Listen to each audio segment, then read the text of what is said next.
নমস্কার বন্ধুরা, শ্রাবণীর cooking with blog চ্যানেলে আপনাদের অনেক অনেক স্বাগত।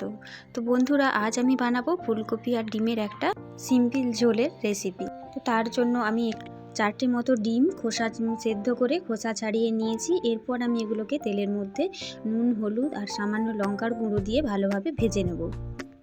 তো বেশ ভালোভাবেই ভাজা হয়ে গিয়েছে আমার ডিমগুলো। এরপরে আমি ফুলকপিগুলো ভেজে নেব।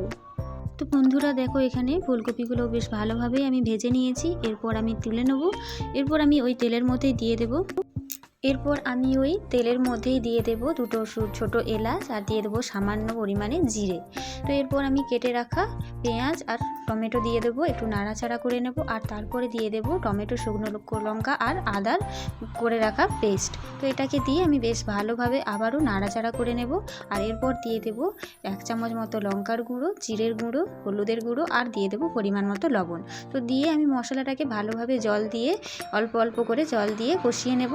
আর তারপরে দিয়ে দেবো ভেজে রাখা ফুলকপিগুলো। তো ফুলকপিগুলো দিয়ে আমি বেশ ভালোভাবে আবারও মশলার সাথে কষিয়ে নেব। আর তারপরে আমি দিয়ে দেবো জল। তো পরিমাণ মতো জল দিয়ে জলটা ফুটে গেলে দিয়ে দেবো ভেজে রাখা ডিমগুলো। তো বন্ধুরা, এরপর সামান্য পরিমাণে আপনারা চাইলে ধনেপাতাও দিতে পারেন। তো বন্ধুরা, আমার ডিম আর ফুলকপির ঝোল একেবারে তৈরি হয়ে গিয়েছে। তো বন্ধুরা, ভিডিওটি ভালো লাগলে সাবস্ক্রাইব করবেন।